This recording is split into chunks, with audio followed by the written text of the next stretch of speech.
Hello, everyone, and welcome to the Very Reasonable Pilots podcast. I'm your host, Charles Long. With me, as always, my co-host, editor, producer, co-pilot, gunner, navigator, and good podcasting associate, Jacob Gloth. How you doing today, Jacob? I am swell, Charles. How you got a steamy, hot pitch for us today? I've got a good old sopping wet pitch for you. We're going back to our roots with this one, all right? Because I don't know how long you folks have been listening. Space sitcom. Right, that's the just very much back to basics. Charlie and Jake doing an episode.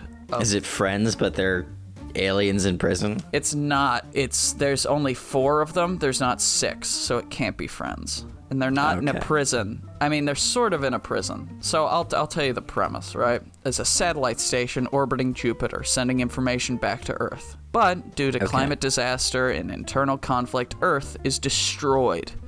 And Station 1560 is the last standing human civilization in the known universe. Wow, it's like 300. Yeah, so there's only 4 people currently living on, 3.5 people currently living on Station 1560, all right? Wow, that's not enough to repopulate. I mean, it is, but it's not really. It's not really, especially when you have the first person living there is Frederick 17, a hardened engineering droid who has worked on ships and satellites his whole life. You know? Droid? So yeah, he's not even a person. That's why I said 3.5. He looks like a person, you know? We wouldn't have to get an actor to... If we did this show, we would get the actor to just, like, dress normal, you know? Yep. No robot prosthetics. But he's a hardened engineering droid, so he's been all around the galaxy, seen all sorts of crazy stuff, and he's kind of like a humbug, you know, sort of a dude. He's kind of grumpy and mean, you know, but he's also... So he's like a replicant in Blade Runner. Exactly. He's a robot, so he, you know, does all the menial labor, so he's kind of still pissed off about that even though these 4, you know, beings are the last of humanity, he still is stuck with the shit work. He's like, fuck me, you know? Makes sense, you know? Yeah. And so... He's a robot, they're not. He can... His body doesn't deteriorate, he can breathe in space and all sorts of stuff, yeah. Oh, that would be fun. I hadn't even thought about that. When they're, like, repairing the outside of the ship, all of the human characters have to wear big clunky space suits that, you know, don't work very well because they're in the Jupiter satellite, which is kind of where they send the layabouts and the bullshitters, you know? Because this station is the farthest out from Earth, and it's kind of where you go if you're being punished. And so, you know, all the equipment's outdated and kind of doesn't work great. And so all of the other humans have to walk around in big clunky spacesuits, and he just gets to wander about outside in space, free as a bird. He doesn't care. That's fun. That's a good gag, visual gag. Maybe that can be in our opening credits. Yeah. Our second character is Pablo Wisconsin, a slow-witted botanist who is slowly evolving corn to live in space. Often finds himself wanting more from life. He's not very happy with his lot in life. And this is all pre. Oh, really? Isn't happy with living on a freaking space station? Yeah, he's not happy with it. He's the one he's the character who's got his head in the clouds, right? He's constantly thinking about, you can do this, we can do that, we can blah blah blah blah blah, right? Whereas Frederick is kind of the realist. He's like, no, that wouldn't work. No, you're an idiot. No. And Pablo Wisconsin's his main goal is to develop this corn that will, you know, be able to survive and grow in space. And so that's going to be kind of like a reoccurring element of the show, is that he's always working and genetically altering this corn, and it always ends. The corn's going to be a monster. Well, that is episode 2, is that there's going to be a big monster made out of corn, you know? Our third character, Henrietta Fulcrum, a rude but knowledgeable ship captain who is confident that humans are still alive, Earth is fine, and this is just a drill. So she is 100% confident that Earth isn't destroyed. This is just a drill to figure out if they would remain, you know, true to the codes. So how do they know the Earth is destroyed? Is it just like they got a message back like they're all dead? I mean, They haven't got any messages back. They It's saw really it. far away. I don't think you could really see. For Jupiter? Maybe You not. can't see shit. I don't know. I've never been to space. Can you see Jupiter from here? No, but we have the atmosphere in the way. They're in a satellite. They don't have the atmosphere in the way, do they? That's true, but it's still pretty fucking small, ain't it? Yeah. I mean, I guess they got a telescope and They've they can got look telescopes and all sorts of things, you know. Maybe they're like their favorite vloggers have stopped posting. Yeah. over. So they assume society's gone. Yeah, exactly. And then and yeah, Henrietta she's rude, she's by the book, she's, you know, she knows stuff, she knows what's going on. She is probably the second most traveled member of the crew behind Frederick. But Frederick is a robot, so he is at the bottom of the crew, you know, he's the least respected member. And she, you know, she's taken charge of the ship. And she's like, all right, we're still going to run our drills every week. You know, we're going to make sure that everything is tip-top shape. We're still going to be doing everything by the book. Even though all the other characters on the ship are like, that's stupid. Everyone's dead. No one's going to test us. Who gives a shit? All right? Yeah. And our final character is Fiona Carlyle, a researcher who is working on turning human minds into robots. Right? That's her thing. Is that she's doing partially unethical research about turning, you know, human brain wavelengths into ones and zeros, and then putting those ones and zeros into robots, as to, you know, continue her existence and, by extension, all of humanity's existence. So she is kind of the mad scientist character of the crew, you know. So I'm gonna Frederick 17 is the cynic, Pablo Wisconsin is the dreamer, Henrietta Fulcrum is the rule follower, and Fiona Carlyle is the mad scientist. That's kind of like how we are separating these four characters into their various, you know, tropes, let's say. And they are on, I said, Space Station 1560, which is, I think, a fun name. It has no external meaning. I just like the, you know, numbers 1560. I think they work very well together. Phonetically. Okay. Yeah. What? It's just my thought processes. So I'm going to read out to you the 5 episode ideas I have put together. And then we're going to try and, you know, brainstorm some ideas together. But how I've separated it is mostly 2 characters get into a scuffle, and then into like some sort of a problem that they have to solve, and that's the A story. And then 2 characters, the 2 other characters, get into a much smaller, less, you know, important problem that they have to solve, B story, and then they come together at the end, as most sitcoms do. So episode 1, the gang finds a probe with human achievements, like, you know, how NASA will send out probes with albums and stuff in it, right? As, you know, to space for aliens to see.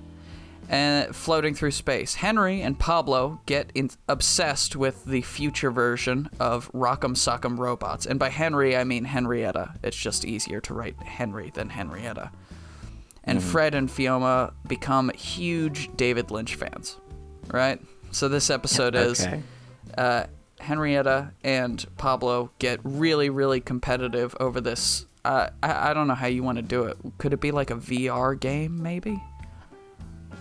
Like a VR version of Rock'em Sock'em Robots. I want the game to be super silly and not like super simple. Yeah, super simple. It's not like Call of Duty or anything where it's like intricate and well designed. This has to be stupid, dumb, and super addicting, right? And they get maybe it's like a racing game where it's like you have to complete this course, but they only have the demos. There's only one course that they have. That's good. I like that. They're just trying to fight for the best time on this course, and they're each shaving off like 0.01 seconds each time. Yeah.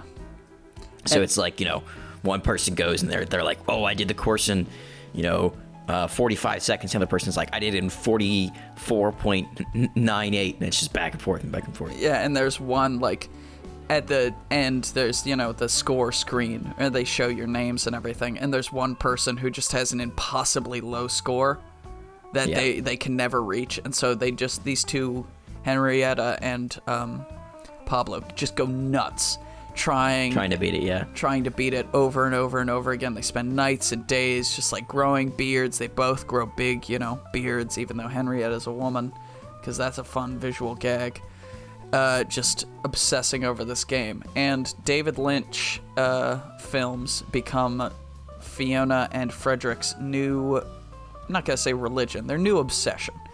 They get super into David Lynch, right? So they watch all his movies, and then we have like a fun, throughout the entire episode, they're just like recreating shots and scenes from his movies, but doing them kind of like badly and weird and dumb, because, David Lynch is kind of hard to understand. I don't know if you've ever watched a David Lynch movie, but they're a little, they're a little difficult to parse. It wasn't just for you, it was for the audience. The audience. Okay. I did quotes. So they just get super into it, and the resolution to this episode is that what would a good twist for this person who has incredibly a high score that they can't beat? What would be a good twist for that? Because I was thinking it was the ship's computer that just like found it before any of them put got an expert score by doing like speed runs. Well, it should just be one of the other characters that's like maybe makes fun of them for playing that game, or whatever. Mm-hmm. And then they play it, and like they've played it like one time, and they just they're just unbelievably good at it. And it's like there's no way that you'll ever be as good as that person. Maybe David Lynch. Or there's like a very simple cheat. Yeah. Like a way to glitch it. Mm-hmm. The speed running stats, they like do like up, down, that down. Would be kind of fun if like that one. If one of the characters that's doing the David Lynch thing, played it one time, found a glitch that pops them to the end, right away, and now the characters that have been playing it the whole time are like infuriated because the person that's won did it through like a cheat way, and they have like this, I don't know, this like respect for the competition now in the game, and like you've just destroyed the whole scoreboard now because it's all based on a lie. Yeah, okay, that's good. Yeah, and we could have Frederick do it. He just like using his vast robot intellect is able to figure out a very easy strat. Or maybe we could have it because he's also a robot, and the game's a robot. He seduces the game, decides to give it convinces it to give him the highest score. Yeah. Because we're going to be playing a lot with, sentience and sapience, and how, like, what sort of devices can be sentient and what can't. And I think it would be very funny if the video game, like, was just silent the entire 21 minutes of the episode. In the final minute, it's revealed that it knows exactly what's going on. It's fully sentient, and Frederick had seduced it by the time it had gotten on board. That would be good. Yeah. And that's how Frederick got the high score. And Fiona and Frederick, they're just obsessed with David Lynch. They love him. And then they watch, like, what's that one, the one Twin Peaks movie that everyone hates? I forget what it's called. It's a TV show. Yeah, but they made a movie, and it was horrible. Like, and no one liked the movie. Everyone just liked the TV I don't show. know what it's called. Yeah, well, they watched that, and they're like, we're done with this. This is shit. And they throw it all out. And I think this episode would end with them deciding that their earthly obsessions, aren't healthy. And they're like, we have to... Okay, so you have to tie it in like that. Like, it's really... The David Lynch thing is all just a... You have to hint at it throughout. Is all just like a way of getting over Earth, Yeah. They're like that. It's too much, We'll never see. He'll never create anything again. He's dead. We're all dead, Oh, we have to get over it. And so they decide, well, the video games and the TV watching was all just like a big coping mechanism by all of them. So like the beginning of the episode, they'll find out Earth's been destroyed, and like then they're like, I was thinking we did that in the movies or something. In the theme song, we found out Earth is destroyed, and then we just start in medias res with them being on the station and being like, ugh, this sucks, Okay, yeah. But like in the chronology, this is right after. Yeah. Or like the day of or day after or something. Mm-hmm. And they find like this probe, and they're like, all right, we'll pile all of the stuff back into the probe, and we'll send it back into the universe, and hopefully future, generations of aliens, or maybe even some humans that survived, will find this and be educated about our culture, right? And they launch it, and that's the end of the episode. Happily ever after. They go back and they have dinner or whatever, but our camera, we follow the probe as it goes through, and we see that they accidentally launched it into the sun, destroying the last piece of human culture that exists in the universe. Oh, damn. And they're like, and they don't know, but we're just like, yeah, that sounds about right. Okay. I like the gag, but you could also set up a future episode by having something grab it. Oh, that would be good, yeah. And you could have, like, this weird alien threat later that's, like, obsessed with David Lynch and this game. And they're, like, coming to this space station because they need to find, like, whatever, like, the three-letter, like, what, what's Henrietta's last name? Henrietta Fulcrum. So it's like, HAF. We have to find HAF because, on the video game, it says HAF with this amazing time. We have to find the gods that got this time. Yeah. Maybe we could have it be like they launch it into the sun. It's seemingly destroyed within the sun, but then later it's revealed that there's actually a race of weird aliens that live inside of the sun. And this is the, this is the only thing they get, That sun episode. I didn't see that episode. I know that they did the sun thing, but I think it'd be better if they're like, weird, horrible monsters. They're not just like people. Just terrible, like, magma monsters that live in the sun, but they're sentient and they love video games. They love so video games. So they protect it. They put it in a little cool orb thing. Mm-hmm. And they play it all day long. Mm-hmm. And they still haven't been able to beat Henrietta's score. Yep. Can't figure it out. Yeah.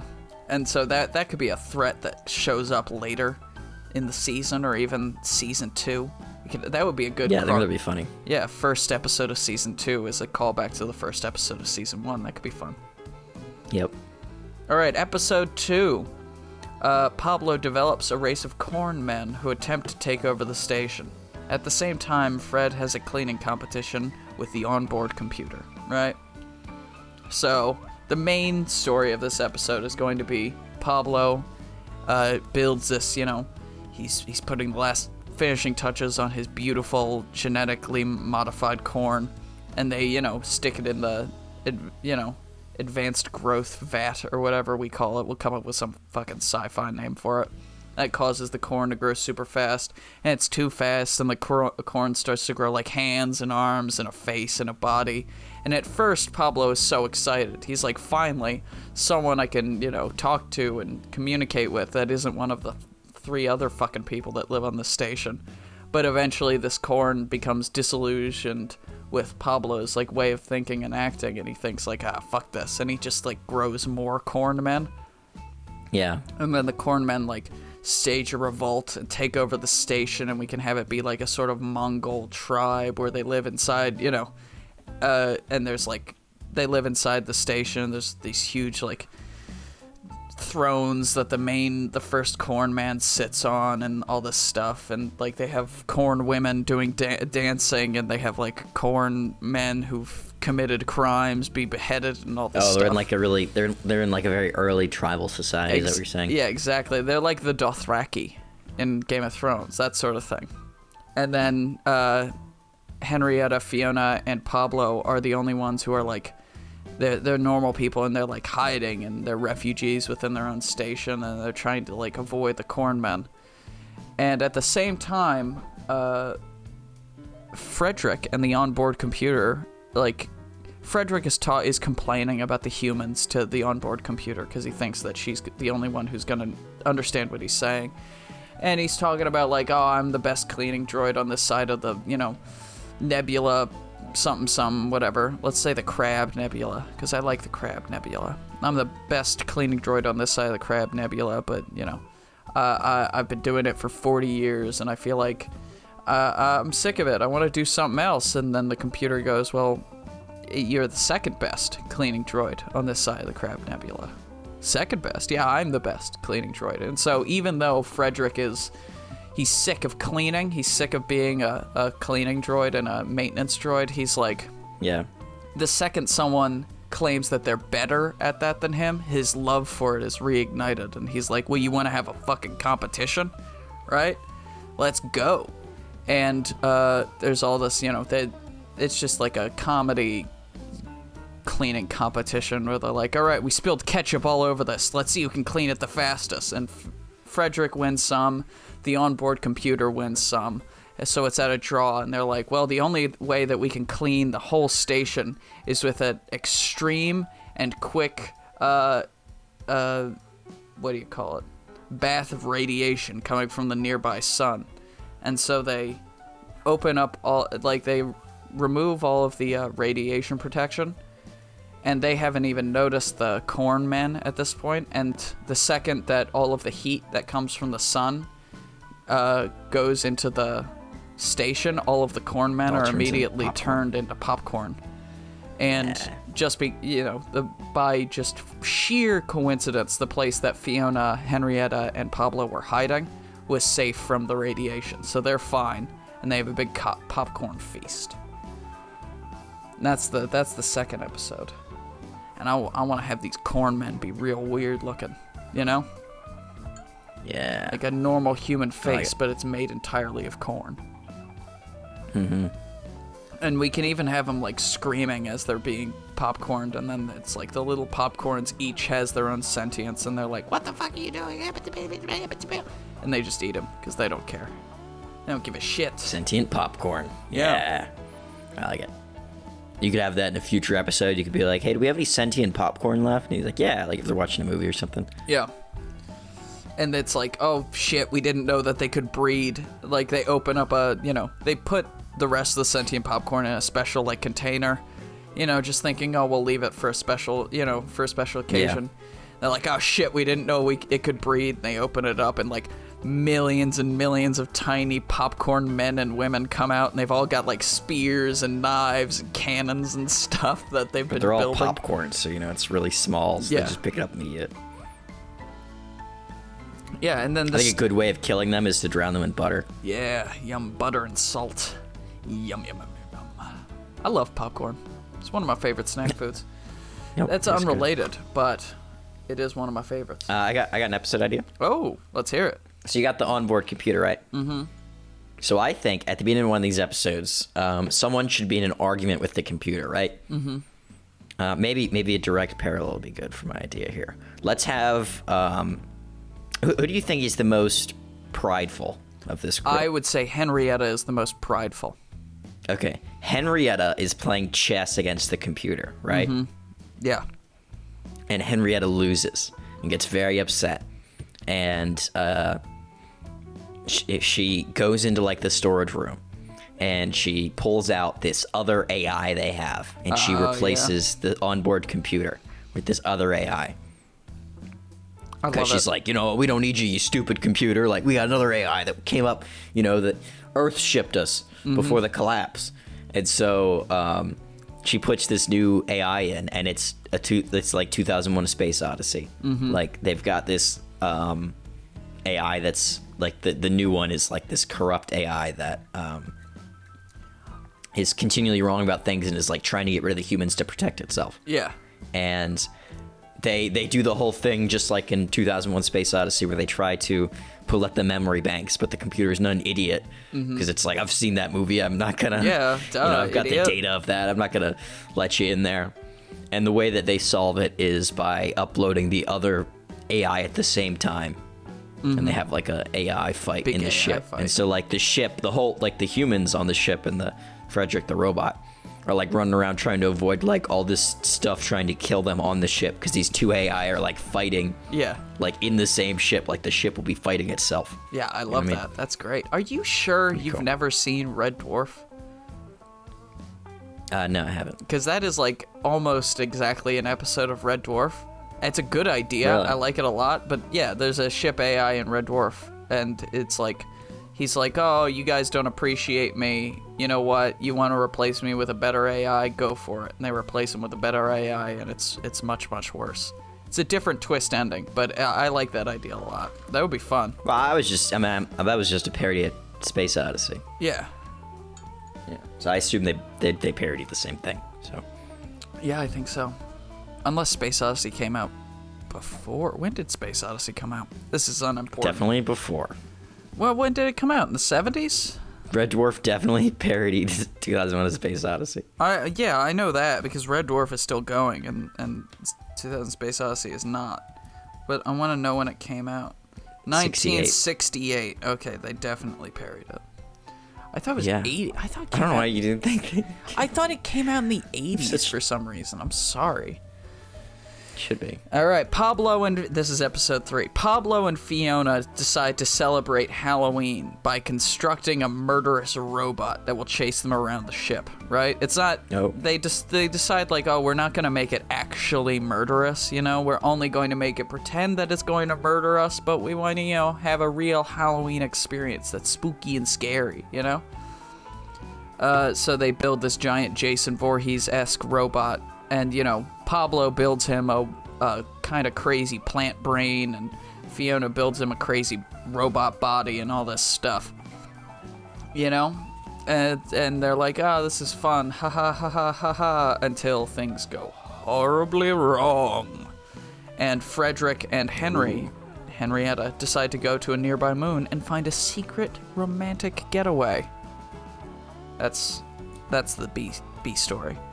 So A story, they're together? Huh? They're together? Well, they stumble upon a secret romantic getaway, right? And so it's just kind of a, that the B story is kind of like them getting together, but, they're both horribly ashamed because Frederick is like, ugh, I had sex with a human, disgusting. And Henrietta is like, this is a complete abuse of my power as the ship's captain. This is blah blah blah blah blah. So it's it's the classic comedy of sitcoms when two of the main characters of the sitcom have sex and then they have to deal with that throughout the entire show. Yeah. Classic.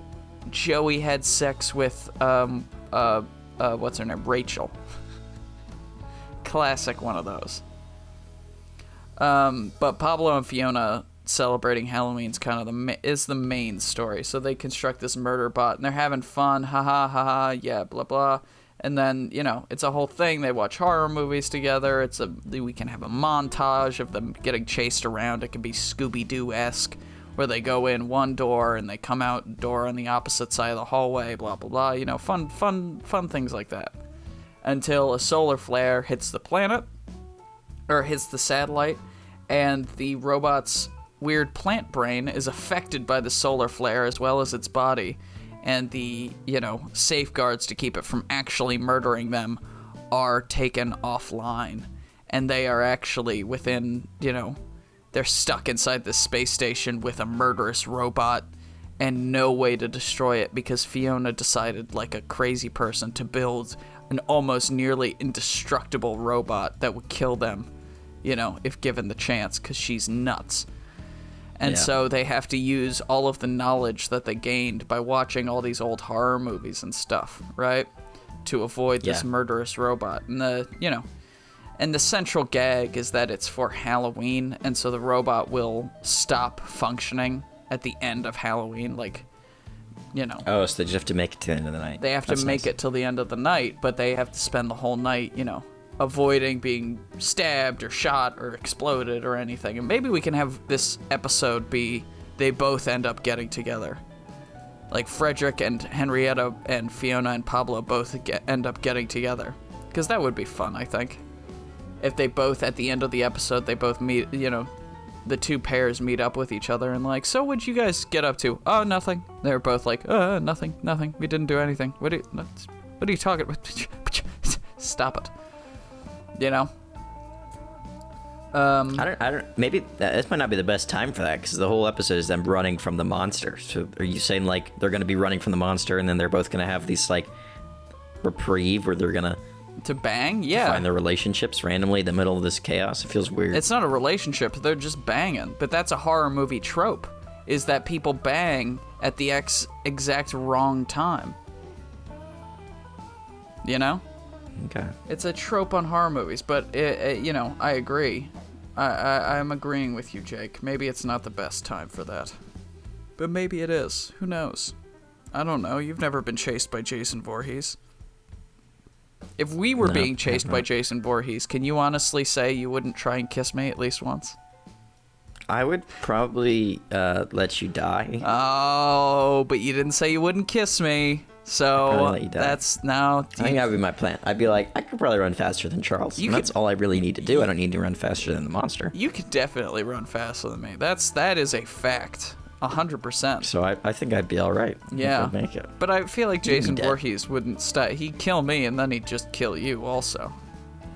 Nah, I think he'd be so busy killing you that I could get away. Okay, well, thanks, buddy. I don't even get a kiss. I just get murdered. You just get to die. Maybe the robot will kiss you. Oh, that would be great if the robot gave me a big smooch. That's all I've ever wanted in my life. Just a big smooch Okay, from a so robot. any other episodes? Oh yeah, I have 2 more episodes. There's episode 4 where Henrietta and Fiona begin a band, but find their music is only listenable for the extremely intoxicated. Right? People hate like that. Frederick and Pablo hate their music. The computer hates their music. It's fucking horrible and unlistenable. But for some reason, whenever somebody is drunk, it becomes more listenable. And so they decide, well, we're going to intoxicate the entire ship in order for them to enjoy our music, so that we can get some points. People will like us more if they like our music, And this leads to a situation in which obviously they get Pablo drunk. They affect Frederick's programming in such a way that he's basically drunk, and they get the ship's computer drunk, which Henrietta thinks is a step too far, but Fiona's like, it's fine, whatever. And that causes the ship to spiral out of control and almost crash into the planet. And they have to, get kind of, it's like an episode of, when you're drunk but you're the most sober person in your friends group, and you just kind of have to like sheepdog, like guide everyone into doing what they're supposed to do. It's like that. So Fiona and Henrietta have to like guide all the rest of the crew because they're so incredibly intoxicated into like doing what they're supposed to do, because Frederick's the only one who knows how to do, I don't know, like recalibrate the gravitational field that's keeping them from plummeting to Jupiter, and Pablo is the only one who can like normalize the oxygen levels inside the ship and all that stuff, right? So they have to like, it's just a drunken charade of trying to make sure they don't die, and Henrietta's super fucking like scared because it's like, oh my god, if we die like this, I'm gonna get such a bad like score from my commanding officer back on Earth, because again, she's not aware that she doesn't believe that Earth has been destroyed. And so that's the major thrust of this episode. There's no twist ending. They just successfully get the ship back into orbit, and then they, what's his name? Frederick and Pablo and the ship's computer wake up super hungover, and they're like, what happened? And obviously, Henrietta and Fiona don't take responsibility for what they've done. They say, oh yeah, you 3 got super drunk and nearly killed us all. Luckily, we were here to save the day. And then the ship's computer pulls up the video surveillance of what happened the night before, and, they get in lots of trouble. Classic ending to a sitcom episode. Pan out as people start yelling. It is a surprisingly high number of sitcom episodes that end like that, which I think is funny. Yeah. And last, but surely not least, episode 5. A ship carrying a lone human is found floating out in space. But the ship is also carrying this enormous creature.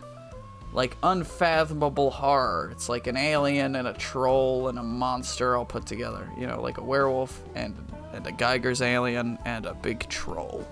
Think about that stuff. All put together in one thing. And there's just a guy on the ship. And so they are trying to like figure out, why is this guy here on this ship alone? Is he the last, did he escape Earth? Blah, blah, blah. And the monster, is secured on the ship. We don't have to worry about it. But guess what? You say what? When I say guess what, you say what? What? They have to worry about the monster because the monster escapes from its shackles and starts wreaking havoc across the ship. And they're like trying to get information out of this human who's survived, and he's just like not being very cooperative. He doesn't know anything. He's just seemingly just like a complete idiot who just managed to find his way onto a spaceship. You're like, oh god, this guy's an idiot. I hope he doesn't become a permanent member of the crew because he's so stupid and useless, you know. So they end up defeating the monster. We can come up with a fun way for them to defeat the monster. My initial idea was they lock him in an airlock and, you know, shoot him out into space, alien style, but that's not really fun sitcom-y style comedy. So let's think of a fun thing. What if they did the opposite? They all got in the airlock in spacesuits, shut themselves out. Yeah. The monster's still in the station, and what if they released? We need to find a way to get the monster to die. Then it'd be silly if we just did like the radiation thing again or something like that, or they release some sort of gas or something. What if they release the popcorn, the sentient popcorn from its prison, and that kills them? And that it's like a war between like all these tiny like pieces of popcorn and this huge monster, and it's just like, oh my god, you know, obviously classic gag. We have all of the characters standing outside in their spacesuits, looking through the window in at the battle. We don't see the battle as the audience. We just watch the characters, and they're like, oh my god, this is so awesome and visually spectacular. It's so, oh my god, he just ripped that guy's head off. Well, we had the budget for this. Oh, jeez, if this was an animated space sitcom, they probably wouldn't be able to show this because it was so expensive and cool. Jesus Christ, all the popcorn just crawled down his throat and exploded out of his guts. That's awesome. You know, that sort of thing. Yeah. And then we go back, they find the monster, the human that they found, he's like stopped his mindless babbling and he's sort of come to his senses a little bit. And then he walks over and he mind melds with the monster, and they both turn into this gelatinous fluid that sits on the ground, you know? They like stick their heads together and it's like a wave of energy emanates from them. And then all the four main characters look back, and it's just a gelatinous pile of goop. And Frederick looks up and he's like, what the fuck was that? Yeah. End credits. It'll be revealed that they're some sort of a weird, what's a symbiotic machine. They're both made out of nanobots. One is a human that will infiltrate, and the other is a monster that will destroy. And if one is destroyed, the other is destroyed. You know, so it's a symbiosis relationship. And they never actually found a human. The human was just a robot that had its memory banks destroyed because, you know, maybe its memory banks were stored on Earth and then transmitted via satellite. And now all the satellites are gone and all the memory banks are gone, and he's just a sad robot. And that's the end of the 5 episodes I have written down. Yeah, I like it. Let's think of some more episodes. Let's think of at least one more together as pals. As pals? Well, you've done most of the parodies, you know? We got Space Odyssey, we got Alien. Mm-hmm. We've got all that stuff sort of tucked away. I had an idea for a crossover. Oh, I'm here for it. I have a show that I did a while ago in 80 or 90 called Post Marsdom, where I had characters on Mars land these colony ships for this survey mission on Mars. It was like a Allies colony and like a Russia or USSR colony, and then Earth erupted into a absolute nuclear war. Yeah. Right as they landed, essentially, and so they're like the last vestige of civilization on Mars.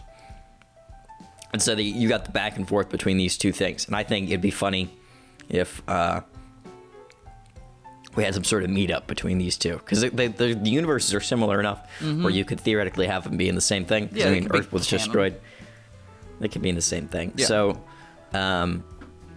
we either have our Mars people use their ship to come up to Jupiter, or we bring our Jupiter boys to Mars. I would say maybe we can have a thing where Fiona and Pablo Fiona and Frederick being the only engineers on the ship have been building a exploratory vessel for the entirety of the time they've been there to go around to nearby planets and stuff, and they receive a distress beacon or something from Mars, and they decide to go check it out, and it's that's how our two shows, they cross over, and we have some sort of fun sitcom-y adventure with the two, and then it ends with our Mars people or our Jupiter people going back to their space station and being like, other people suck, we're just gonna stay here, this is horrible, they're horrible down there. The show is called Martian Madness, actually. Martian Madness. Post-Marsdom. I think that's another show we had. Marsdom was a different Post-Marsdom was like Apocalypse on Mars and followed one guy. Oh, yeah. I remember. Martian Madness is the show I was talking about with the NATO and the USSR. Mm-hmm. What I think would be fun is if we had two characters. One joins like the... Oh, yeah, they switch. NATO side, and two join the USSR side. Mm-hmm. And we have them really indoctrinated into the ideology and stuff. Yeah. And they're going up against each other. Pablo and Henrietta join the USSR, and Fiona joins NATO, and Frederick decides to he has a whirlwind romance with a robot that they have there, like a service droid that makes drinks or whatever. You know? Something simple, funny and B-story-esque. Mm-hmm. Yeah, that would be fun. I can't remember the characters' motivations from Martian Madness, so I can't come up with an idea for an episode. But that would definitely be a good start. I remember I had two fuck ups on the Allied side, so they can sort of hang out with Frederick or something. That'd be fun if there was just we have the two fuck ups on the Allied side, mm-hmm. hang out with a fuck up or someone that's less involved or not going to be involved in the fighting on this side of the Jupiter people. Yeah, and they just go off and have a little silly B story adventure. Yeah, where they have to where they're trying to find beer or something, because they're well, we're hanging out, we found these people, we gotta bring them beer, and he's like, I'll help you find beer. Yeah. And so they're trying to find beer on Mars. I was literally something about silly. to suggest that they all start a brewery together on the ship. It'd be the longest brewery run ever. Yeah. They're going across Mars trying to find ingredients that could possibly be beer. That could be a fun little thing. And then you go back and you have the A story is this war between the two Allied and the Axis side, and they're or not Axis side, the USSR side, and they're shooting at each other, even though they're wait, weren't we just friends a minute ago? Yeah, and this we lived together. Space station. Yeah, that'd be fun. I like that a lot. That's pretty much my show. The title I had thought out, which isn't very well thought out, is Air Force Dumb instead of Air Force One. It's Air Force Dumb. Oh. But that's not really it's pretty rough, yeah. Yeah, it's not really spacey. I couldn't really think of a good... What was the name of the station again? Station 1560. You could just call it Station 1560. Yeah, maybe just call it Station 1560. It's better than Air Force Dumb. Yeah, it is. It is better than Air Force Dumb. But the whole point of this show is to Nobody's stupider than Jupiter. There you go. That's the title. That's why I pushed you. That's the gold we're looking for. Yep. But yeah, Station 1560, I think is a straight ahead enough title that it works, but also you watch it and it's this might be funny. Who knows? But yeah, that's the show I had for this week. I don't know what song would play at the end. Probably a song that we had made for the show, right? Because we can't afford the rights for anything. Well, I mean, theoretically, if we had a TV show, we would have money and rights. Yeah, but for this show, this is not a show that would require a lot of money. We recommend real songs all the time. What are you talking about? Yeah. All right, think of a real song then. It's your job. It's your show. Yeah, it is. A song for it to end? We don't even have an ending episode. What do you mean? I mean, it's a What's the last episode? it's a sitcom. It never ends. It just goes on and on and on and on. What's the song you want then? You want the theme song? Is that what you're saying? Yeah, let's just play the theme song at the end. Okay, so the theme song. Yeah. Okay. It should be I think At the end? So at the end of every episode, you want the same song, so it'd be the theme song. The song thing that we do is related to, like, you know, if it's a dramatic show, it's like, you know, oh, the guy dies, and he's fucking laying in the fucking ocean, and we're panning out as we're looking at his body, and this song plays, you know? It makes sense in that situation, not just, what's the song that plays at the end? We don't have an episode, you know? I mean, it is kind of difficult to think of for a sitcom, is what song plays at the end. It's not. You just need an episode. Okay, so if you're doing the fucking Halloween episode, it ends with them all outside the spaceship watching the corn massacre. Yeah. The thing. The popping. What's the song that plays? The poppening. Let's have it be Living Dead Girl by Rob Zombie. That's a very Halloween song. Okay. Yeah. That's the song. That's the song, everyone. Damn, we're fucking almost 140 episodes in, and I had to explain to him what the whole song thing is. And it was his idea to start off with. He got so mad. Insanity. Of course I'm mad at you. What the hell, man?